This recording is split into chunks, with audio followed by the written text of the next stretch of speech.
The Galactic Council chambers fell silent as Ambassador Zethkar's four eyes studied the holographic display with growing confusion. Representatives from dozens of species, the proud Altarians with their crystalline exoskeletons, the wise Mentari with their flowing tentacles, the warrior Kreks with their battle-scarred carapaces all stared at the same impossible sight. Single human vessel approached the contested Xerion system.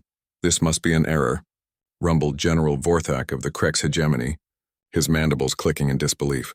Our intelligence reports indicated the humans would send their entire Fifth Fleet. The Devourers have massed 300 warships in that system. Ambassador Lirin of the Mentari Coalition gracefully undulated forward, her telepathic emanations carrying waves of concern. Perhaps it is a scout ship. A reconnaissance mission before their main force arrives? Negative, reported the Altarian defense minister, his voice reverberating like struck crystal.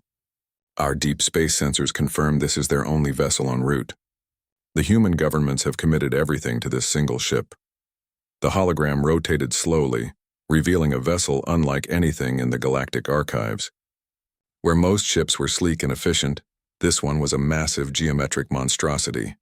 Angular and brutal, bristling with weaponry, and covered in armor plating that seemed to absorb light itself. It moved with ponderous inevitability, like a mountain deciding to relocate. The humans have lost their minds, General Vorthak declared. The Devourers will tear that thing apart before it even enters weapons range. Ambassador Sarah Chen of Earth sat quietly in the corner, her small frame dwarfed by the towering aliens around her. She had said nothing during the heated discussions, merely smiled that peculiar human expression that the other species had learned to find deeply unsettling. Ambassador Chen, Zethkar addressed her directly, his translator struggling with human tonal nuances. Perhaps you could enlighten us about your species' strategy. The Xerion system is crucial to our supply lines. If it falls to the Devourers, they'll have a clear path to the inner colonies. Sarah stood, her movements precise and controlled. My government has full confidence in the HWSS Vengeance, she replied calmly. One ship will be sufficient.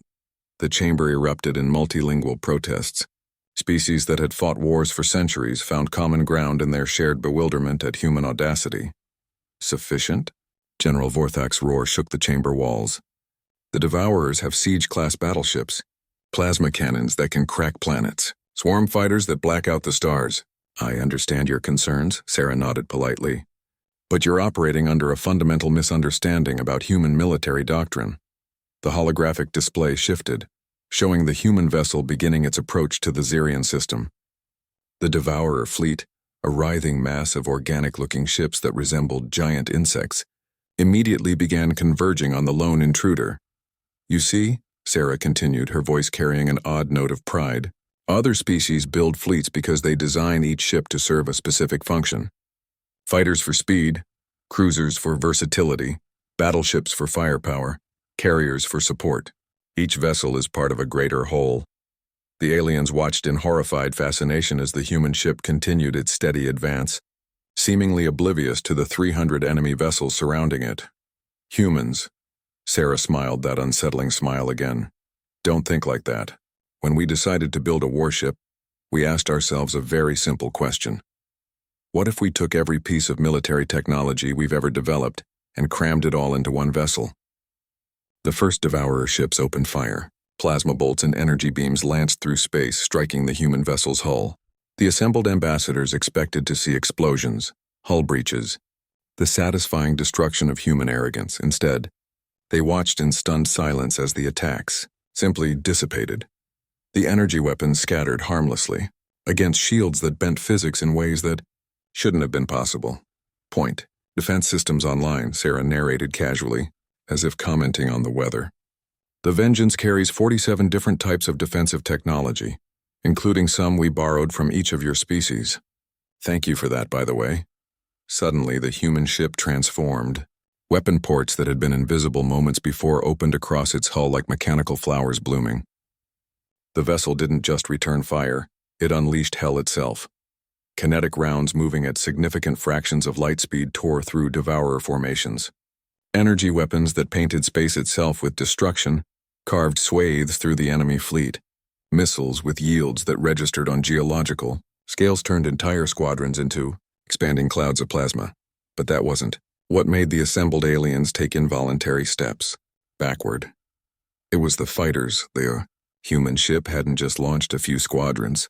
It had unleashed what appeared to be an entire planetary defense force worth of small craft. The single vessel disgorged wave after wave of fighters, bombers, gunships, and craft that defied classification. The vengeance, Sarah explained conversationally, is what happens when humans stop asking how many ships do we need and start asking, how many different ways can we kill you from one platform? General Vorthak's voice came out as barely a whisper. How? How many weapons does that thing carry? Sarah consulted a tablet. The official count is classified, but I can tell you that our engineers got bored after cataloging the first 1,000 different weapon systems. The ship also carries a full marine division, a diplomatic corps, 3 different types of manufacturing facilities, enough supplies for a 5-year mission, and a small city's worth of support personnel. The Devourer fleet, which had terrorized the galaxy for decades, was being systematically dismantled by a single human vessel, not destroyed in glorious battle, not overwhelmed by superior numbers, simply taken apart with methodical precision. But perhaps most importantly, Sarah continued, her smile now genuinely warm, it carries something else, something that makes it more than just a weapons platform. What? Zethkar's voice carried a note of desperate curiosity. Hope, Sarah replied simply. When humans build something, we don't just build it to win one battle. We build it to end wars. The Vengeance isn't just a warship, it's a statement.